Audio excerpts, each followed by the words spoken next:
जंग के बीच जापान ने ईरान को $15 मिलियन की मदद भेजने का ऐलान कर दिया है। केवल ईरान नहीं, लेबनान और वेस्ट बैंक, जहां इस वक्त इजराइल ने कब्जा कर रखा है, ताबड़तोड़ हमले हो रहे हैं, वहां पर भी जापान ने मदद भेजने की घोषणा करी है। जापान ने मिडिल ईस्ट में युद्ध की वजह से पैदा हुए मानवीय संकट से निपटने के लिए ईरान, लेबनान और फिलिस्तीन को $15 मिलियन की इमरजेंसी मानवीय मदद देने का ऐलान किया है। जापानी विदेश मंत्रालय के मुताबिक इस मदद का इस्तेमाल हेल्थ, मेडिकल सुविधाएं, खाना और बाकी की बेसिक जरूरतों को पूरा करने के लिए किया जाएगा। दोस्तों, जापानी विदेश मंत्रालय ने शुक्रवार को घोषणा करी और इस घोषणा के मुताबिक ईरान, लेबनान और फिलिस्तीन के वेस्ट बैंक में चल रहे संकट को देखते हुए $15 मिलियन की इमरजेंसी ग्रांट जापान के द्वारा जारी करी गई है। इस मदद का मकसद ये होगा कि हेल्थ, मेडिकल केयर, खाना और बाकी की बेसिक सुविधाओं को देना और पक्का करना। बयान के मुताबिक ये जो पैसा है वो सीधे सरकारों को देने के बजाय international committee of the red cross यानी कि ICRC और international federation of red cross and red crescent societies यानी कि IFRC और बाकी के वेलफेयर ऑर्गेनाइजेशन के जरिए बांटा जाएगा। फरवरी के आखिर में ईरान और लेबनान में अमेरिका और इजराइल के हमलों और गाजा और फिलिस्तीन में के वेस्ट बैंक में इजरायली सेना के हमले ने मिडिल ईस्ट में आम लोगों की जिंदगी पर बहुत बुरा असर डाला है, क्योंकि 28 फरवरी से ही ईरान, अमेरिका और इजराइल के बीच में जंग शुरू हो गई। वेस्ट बैंक के हालात इजराइल की वजह से पहले से ही खराब थे, लेकिन इसके बाद और हुए। शुरुआती वक्त में अचानक ईरान पर हमला कर दिया गया और केवल ईरान नहीं, इजराइल ने लेबनान, वेस्ट बैंक पर भी इसी दौरान हमलों को और तेज कर दिया। कई लोग मारे गए, इमारतें गिर गईं, कई लोग बेघर हो गए, कई बच्चे मारे गए। तेहरान समेत ईरान, लेबनान और वेस्ट बैंक के कई शहरों में बम धमाकों से एजुकेशनल इंस्टीट्यूशन, हॉस्पिटल, घरों और पानी की सप्लाई सिस्टम, इन सब को बहुत नुकसान हुआ। बेसिक बुनियादी चीजों को बहुत नुकसान हुआ।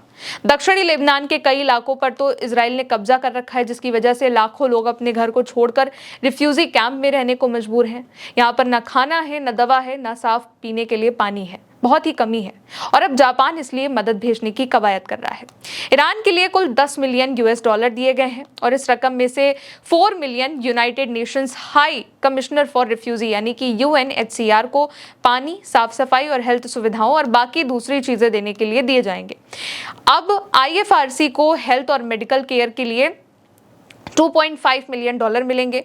वर्ल्ड फूड प्रोग्राम को खाने में मदद के लिए $2 मिलियन मिलेंगे और लेबनानी रेड क्रिसेंट को हेल्थ और मेडिकल सर्विस के लिए $1.5 मिलियन मिलेंगे। लेबनान में इजरायली हमले से बेघर हुए लेबनानी नागरिकों की मदद के लिए कुल मदद $4 मिलियन तय करी गई है। रेड क्रिसेंट को लेबनान में हेल्थ और मेडिकल सुविधाओं के लिए $1.5 मिलियन मिलेंगे। वर्ल्ड फूड प्रोग्राम को खाने में मदद के लिए $1 मिलियन मिलेंगे। International organisation for migration IOM को शेल्टर, कैंप मैनेजमेंट और बाकी दूसरी जरूरी चीजों के लिए $1 मिलियन मिलेंगे और यूनिसेफ को पानी, सफाई और हाइजीन प्रोजेक्ट के लिए कुछ $500,000 मिलेंगे।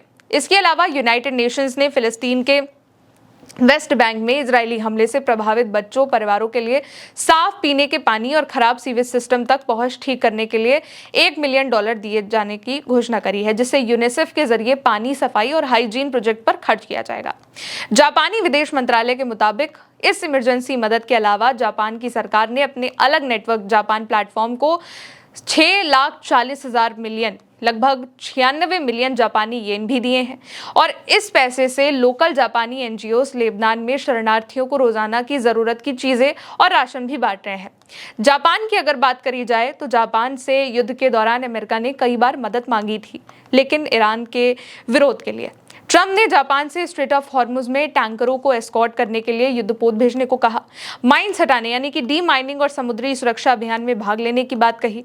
अमेरिका ने जापान से मैरीटाइम टास्क फोर्स में शामिल होने का भी अनुरोध किया, लेकिन जापान ने इसके लिए इनकार कर दिया था। और अब जो जापान है वो ईरान की मदद के लिए उतरने वाला है और जापान जो मदद करने वाला है वो $15 मिलियन की मदद है। इजराइल के हमलों की वजह से दोस्तों, फिलिस्तीन, वेस्ट बैंक ये इलाके लंबे वक्त से प्रभावित हैं। ना ही बच्चों के पास खाना है, ना पानी है।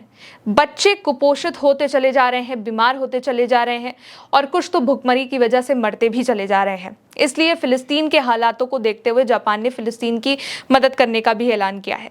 इसके बाद आता है लेबनान, जहां कुछ वक्त पहले जो लगभग 6-7 महीने अगर हो रहे हैं तो तब से जो हमले हैं वो इजराइल की ओर से तेज कर दिए गए हैं। लेबनान के कई हिस्सों में इजराइल ने कब्जा कर रखा है। कई जगहों पर जो घर हैं वो खंडहर हो चुके हैं और वहां पर जो लोग रहते थे उनको अब शेल्टर्स में रहना पड़ रहा है।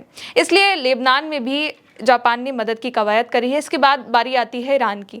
ईरान ने हमलों का जवाब जरूर दिया है अमेरिका को, लेकिन जब शुरुआत में ये युद्ध अचानक से ईरान पर थोपा गया, 28 फरवरी की रात को अचानक से हमले जब शुरू हो गए, तो ईरान को संभलने का वक्त नहीं मिला।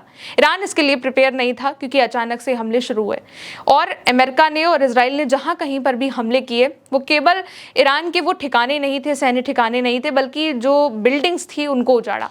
जो स्कूल थे, चाहे वो मिनाब स्कूल हो, वहां पर हमला किया, हॉस्पिटल पर हमला किया, यूनिवर्सिटीज पर हमला किया और इससे काफी ज्यादा नुकसान हुआ। और इसी के लिए $15 मिलियन की जो मदद है वो जापान ईरान को दे रहा है। सबसे बड़ी बात कि जापान अमेरिका का सहयोगी है, लेकिन वो ईरान की मदद के लिए खड़ा हो गया है।